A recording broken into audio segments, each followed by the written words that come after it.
चलिए दोस्तों शुरू करते हैं आज का धमाकेदार चैप्टर जिसका नाम है टेंस। दोस्तों आज हम जानेंगे टेंस का इंट्रोडक्शन। क्या क्या आपको नहीं पता टेंस का इंट्रोडक्शन? दोस्तों देखिए, आपने मोस्टली कभी भी टेंस पढ़ा होगा तो अक्सर आपने देखा होगा किताबों में भी या कहीं भी आपने पढ़ा होगा कि लोग पहली ही क्लास में टेंस में प्रेजेंट पाएंगे कि चलिए रूल रटिए और शुरू कीजिए। दोस्तों आगे बढ़ने से पहले पहले जान तो ले टेंस है क्या, टेंस होता क्या है, टेंस का मीनिंग क्या होता है। जब तक आप टेंस का इंट्रो ही नहीं समझ पाओगे आप आगे की बात क्या समझोगे, है ना? तो चलिए जानते हैं भैया ये टेंस होता क्या है जिसने इतना हवा मचा के रखा हुआ है। चलिए इसके हवा को दूर करते हैं। देखिए दोस्तों, टेंस की बात करें तो सबसे पहले टेंस के अंदर आप टेंस का मीनिंग समझना है तो आपको समझना पड़ेगा टाइम। टाइम यानी कि समय। मैं समय हूँ, मैं समय हूँ, समय रहना नहीं, समय यानी कि टाइम। अब दोस्तों टेंस को समझने के लिए टाइम समझना बहुत ज़्यादा ज़रूरी है। क्यों? क्योंकि आपको पता होना चाहिए कि टाइम हमारे 3 होते हैं। एक तो प्रेज़ेंट जो कि चल रहा है जिसको हम बोलते हैं वर्तमान। एक हमारा होता है कौन-सा? एक हमारा होता है पास्ट जिसको बोलते हैं भूत। भूत वो नहीं आपके सपनों में आता है। हाँ, मैं जानता हूँ टेंस भी आपके सपनों में भूत बन के आता होगा, लेकिन अब इस क्लास को देखने के बाद आना बंद कर देगा। हाँ जी, तो हम बात कर रहे थे भूत की। भूत मतलब जो समय बीत चुका है। एक हमारा समय होता है फ्यूचर यानी कि भविष्य जो कि हमारा आने वाला है। तो हमारे 3 समय हो गए, एक तो प्रेज़ेंट यानी कि वर्तमान जो चल रहा है, एक पास्ट यानी कि भूत जो जा चुका है और एक फ्यूचर यानी कि भविष्य जो आने वाला है। ठीक है? तो समय आप समझ गए 3 प्रकार के होते हैं। एग्ज़ाम्पल लें, मैं पढ़ रहा हूँ यानी कि अभी मैं पढ़ रहा हूँ तो मेरा प्रेज़ेंट चल रहा है, वर्तमान चल रहा है। मैं कल पढ़ रहा था, मैं कल पढ़ रहा था यानी कि पहले पढ़ रहा था, पास्ट में पढ़ रहा था। और मैं कल पढ़ूँगा यानी कि बाद में पढ़ूँगा, अगले दिन पढ़ूँगा या कुछ समय बाद पढ़ूँगा, यानी कि फ्यूचर। तो आप देख रहे हो कि मैं पढ़ रहा हूँ, मैं कल पढ़ रहा था और मैं कल पढ़ूँगा। तीनों सेंटेंस में कॉमन क्या है? तीनों सेंटेंस में कॉमन है पढ़ना। जी हाँ दोस्तों, तीनों में एक्शन क्या हो रहा है? तीनों में एक्शन हो रहा है पढ़ना। अरे! ये मैंने अभी क्या बोला? मैंने बोला एक्शन। तो दोस्तों यहाँ से एक नया कांसेप्ट निकल के आया एक्शन। अभी आपने टाइम का कांसेप्ट समझ लिया कि टाइम हम सबको पता है 3 होते हैं, प्रेज़ेंट, पास्ट और फ्यूचर, ठीक है? और तीनों में मैं क्या काम कर रहा था? मैं पढ़ रहा था। तो इस पढ़ना ये भी एक्शन है, जो कि मैं तीनों समय में कर रहा हूँ। तो अभी एक्शन कांसेप्ट क्या होता है, इसको समझते हैं। दोस्तों देखिए, एक्शन कांसेप्ट के अंदर इसके 4 बेसिक समझ सकते हैं आप। इंडेफिनिट, कॉन्टिन्यूअस, परफेक्ट और परफेक्ट कॉन्टिन्यूअस। क्या होते हैं ये? समझते हैं। दोस्तों देखिए, इंडेफिनिट जो कि एक्शन कांसेप्ट का ये एक टाइप है, ये आपको बताता है खाली इन्फॉर्मेशन। ये किसी भी वस्तु के बारे में, किसी घटना के बारे में खाली आपको इन्फॉर्मेशन देगा। ठीक है? कि वहाँ पे एक्शन हो रहा है या वहाँ पे एक्शन नहीं हो रहा। मतलब जिस भी चीज़ के बारे में आपको इन्फॉर्मेशन देगा, ये बताएगा कि उस जगह पे एक्शन हो रहा है या फिर एक्शन नहीं हो रहा, जिसको हम बोलेंगे नॉन एक्शन। इसको हम 2 और नामों से भी जानते हैं, सिंपल और बेसिक प्रोसेस। ये बेसिकली चारों प्रोसेस ही हैं, indefinite process, continuous process, perfect continuous process, ठीक है? तो इंडेफिनिट प्रोसेस को हम 2 और नामों से जानते हैं, सिंपल प्रोसेस और बेसिक प्रोसेस, ठीक है? तो आप समझ गए कि इंडेफिनिट प्रोसेस के अंदर आपको क्या बताएगा? खाली आपको इन्फॉर्मेशन देगा कि भैया एक्शन हो रहा है या एक्शन नहीं हो रहा। कंटीन्यूअस में क्या बताएगा आपको? कंटीन्यूअस में बताएगा आपको कि एक्शन हो रहा है। कंटीन्यूअस हमेशा एक्शन ही शो करता है। सेम परफेक्ट भी आपका एक्शन ही शो करता है और सेम परफेक्ट कंटीन्यूअस भी आपका एक्शन ही शो करता है। अभी थोड़ा और डिटेल में समझते हैं आगे। आई होप आपको अभी तक समझ में आ गया हो टाइम क्या था, एक्शन कांसेप्ट को और आगे समझते हैं एग्जांपल के साथ।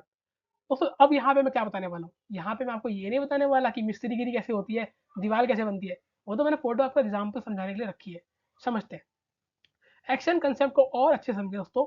हमने सबसे पहले जाना इंडेफिनिट के बारे में, जहाँ पे सिर्फ आपको इन्फॉर्मेशन दी है। एग्जाम्पल के लिए मैंने आपसे बोल दिया कि दीवार बनेगी या दीवार बनाएंगे, हम एक दीवार बनाएंगे या एक दीवार बनेगी, ठीक है? तो ये सिंपल इन्फॉर्मेशन दी है मैंने कि ये दीवार बनेगी, ठीक है? इन्फॉर्मेशन है। कॉन्टिन्यूअस मतलब एक्शन कि दीवार बनना चालू हो चुकी है। यहाँ पे देखिए मिस्त्री जी ने दीवार बनाना शुरू कर दिया, ईंट लगा रहे हैं। तो कॉन्टिन्यूअस मतलब काम शुरू हो चुका है, काम चल रहा है। जब काम चल रहा होता है उसको हम बोलते हैं कॉन्टिन्यूअस। जब एक्शन चल रहा होता है उसको क्या बोलते हैं? Continuous process. क्लियर हुआ? दोबारा बता दूं याद तक, जब आपको खाली एक्शन की इन्फॉर्मेशन हो कि एक्शन होने वाला है या हो रहा है, सॉरी एक्शन होगा, तो उसको बोलते हैं इंडेफिनिट कि दीवार बनेगी। जब एक्शन स्टार्ट हो जाए, चलना शुरू हो जाए, तो उसको बोलते हैं कॉन्टिन्यूअस कि भाई दीवार बनना शुरू हो गई, दीवार बन रही है। परफेक्ट क्या होता है? जब एक्शन कंप्लीट हो जाए। अगर आप ध्यान से देखें तो इन भैया ने जहाँ पे ये ईंट लगा रहे हैं इसके नीचे की यहाँ तक की दीवार रेडी कर दी है। तो यहाँ तक का काम इनका हो चुका है। यहाँ तक का काम जो हो चुका है इसको हम बोलेंगे परफेक्ट। क्या बोलेंगे? परफेक्ट। कि यहाँ तक की दीवार इन्होंने बना दी है। ठीक है?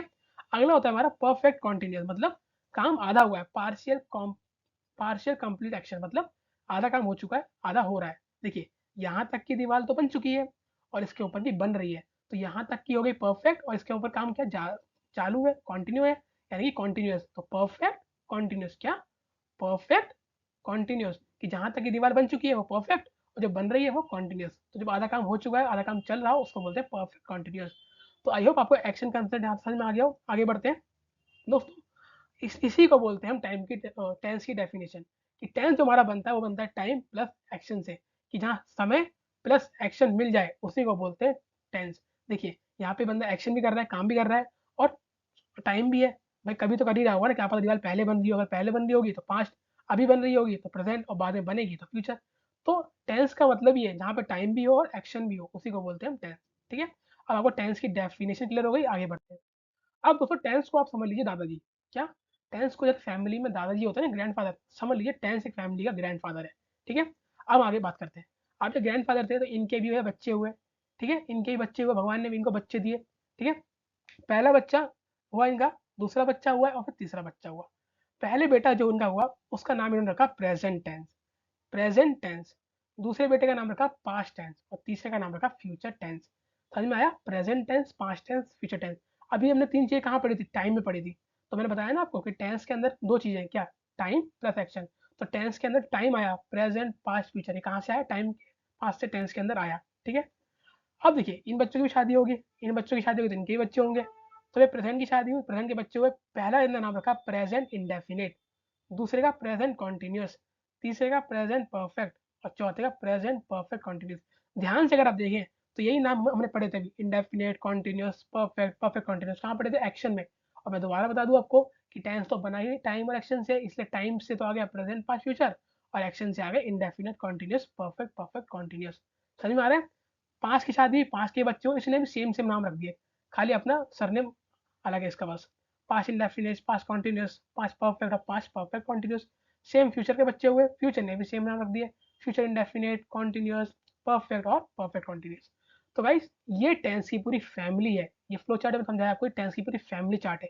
ये अगर इसकी फैमिली के बारे में आपने पढ़ लिया तो पूरा टेंस आपकी मुट्ठी में। गाइस मैं आपको बता दूं, टेंस आपकी ग्रामर तो स्ट्रॉन्ग करते ही करता है।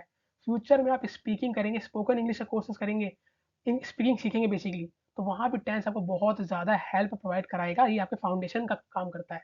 तो इन्हीं को हम बारी बारी जानेंगे, इन्हीं फैमिली मेंबर्स को हम बारी बारी समझेंगे, अच्छे समझेंगे हर वीडियो में, जिससे आपका टेंस बहुत तगड़ा हो जाए, बहुत स्ट्रांग हो जाए और आपको आगे जिंदगी में दोबारा पलट के देखने की जरूरत ना पड़े। हाँ, रिवीजन तो करना पड़ेगा, रिवीजन नहीं करोगे तो भूल जाओगे। ठीक है, आई होप आपका इंट्रोडक्शन अच्छे से क्लियर हो गया हो। मिलता हूँ नेक्स्ट क्लास में टेंस के अंदर ही इसका पहला टाइप प्रेजेंट टेंस को लेके। तब तक के लिए गुड बाय।